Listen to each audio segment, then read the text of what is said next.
Adam Smith's The Theory of Moral Sentiments, 1759, is a seminal work in moral philosophy that outlines how human beings develop moral judgments and ethical behavior through social interactions.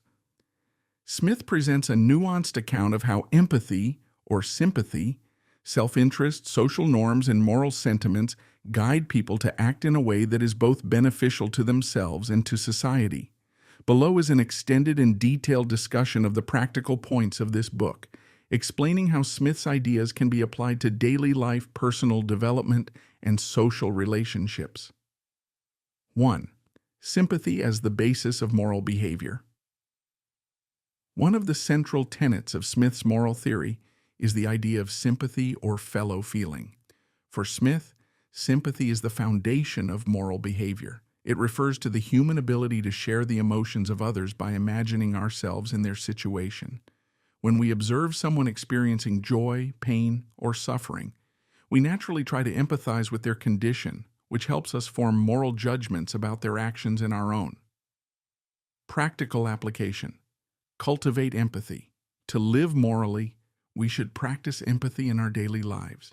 Actively try to understand how others feel in various situations and respond with compassion. For instance, if a friend is going through a difficult time, try to listen and offer support, showing that you understand their pain. Improve relationships. Through empathy, practicing sympathy helps improve personal and professional relationships. Whether at work or home, being aware of how your actions impact others can help resolve conflicts and create stronger bonds.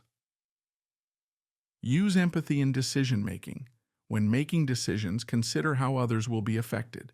By putting yourself in their shoes, you can make choices that are considerate and fair, contributing to a harmonious environment. 2. The impartial spectator, a guide to moral reflection. Smith introduces the concept of the impartial spectator, an internal moral guide that allows individuals to evaluate their own actions as if they were an external observer. The impartial spectator represents an objective, rational point of view that helps people judge their actions without personal bias.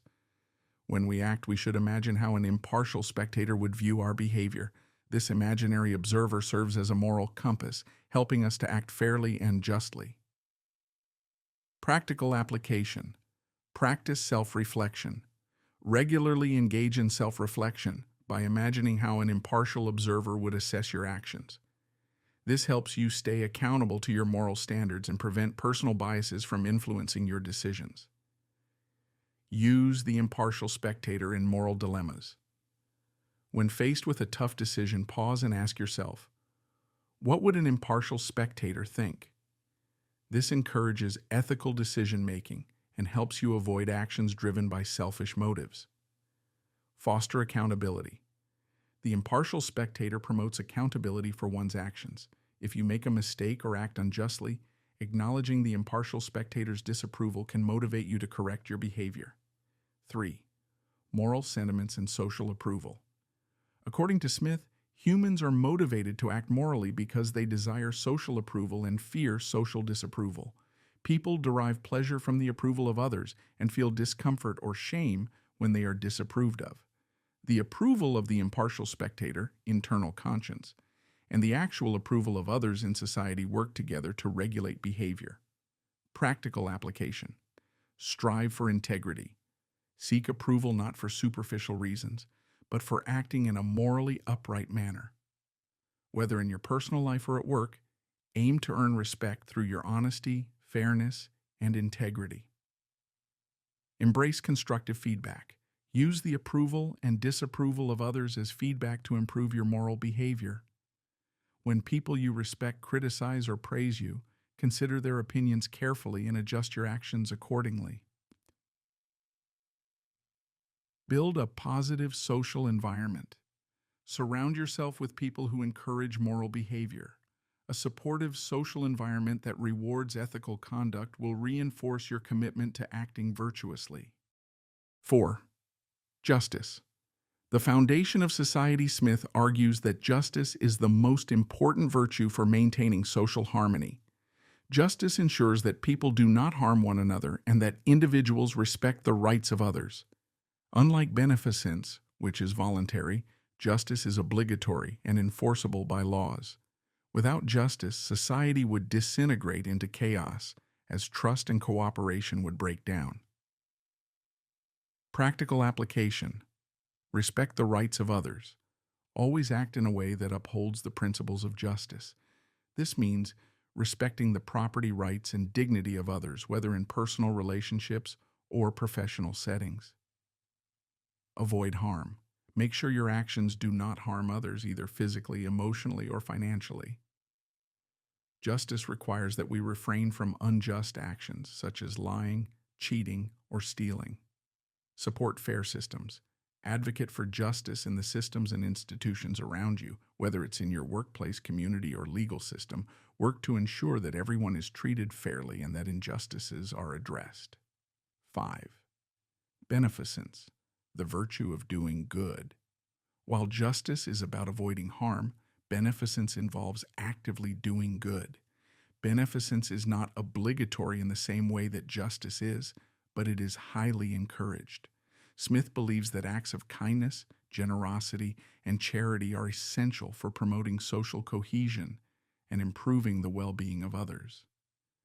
However, because beneficence cannot be legally enforced, it is a matter of personal choice and virtue. Practical application. Practice random acts of kindness. Go beyond what is required by justice and engage in acts of generosity and kindness. This could include helping a colleague with their work, volunteering in your community, or simply offering support to someone in need. Foster a generous spirit. Cultivate a mindset of beneficence in your daily interactions. Make it a habit to consider how you can help others, even when it's not required. This builds a sense of goodwill and strengthens social bonds. Lead by example. Inspire others to practice beneficence by modeling it yourself. When people see you acting with kindness and generosity, they are more likely to follow suit, creating a ripple effect of positive actions. 6. Self-love and moral restraint. Smith acknowledges that people are naturally motivated by self-love or self-interest, but he insists that self-interest must be moderated by moral principles. While it is natural for people to pursue their own well-being, unchecked self-interest can lead to selfishness, exploitation, and harm to others. Therefore, moral restraint, guided by the impartial spectator and sympathy, ensures that self-love aligns with ethical behavior. Practical application. Balance self-interest with altruism. While pursuing personal goals, be mindful of how your actions impact others. Self-interest is not inherently wrong, but it should never come at the expense of justice or the well-being of others. Use moral restraint. When tempted to act in ways that might harm others for personal gain, pause and reflect on the consequences. Let the impartial spectator guide you toward actions that are both beneficial to you and fair to others. Seek win-win solutions. In negotiations, business deals, or personal relationships, aim for outcomes that benefit both parties. This fosters mutual respect and long-term success, rather than short-term gains at the expense of others. 7. Moral development through habit. Smith believes that moral behavior can be cultivated through habit. By consistently practicing virtues like kindness, honesty, and fairness, these actions become second nature. Moral development is a lifelong process, and individuals can improve their character by consciously practicing virtuous behavior. Practical application. Develop virtuous habits. Start small by incorporating virtuous actions into your daily routine. For example, make a habit of expressing gratitude, offering help to others, or being honest in difficult situations. Reflect on your behavior. Regularly assess your actions and decisions to identify areas where you can improve.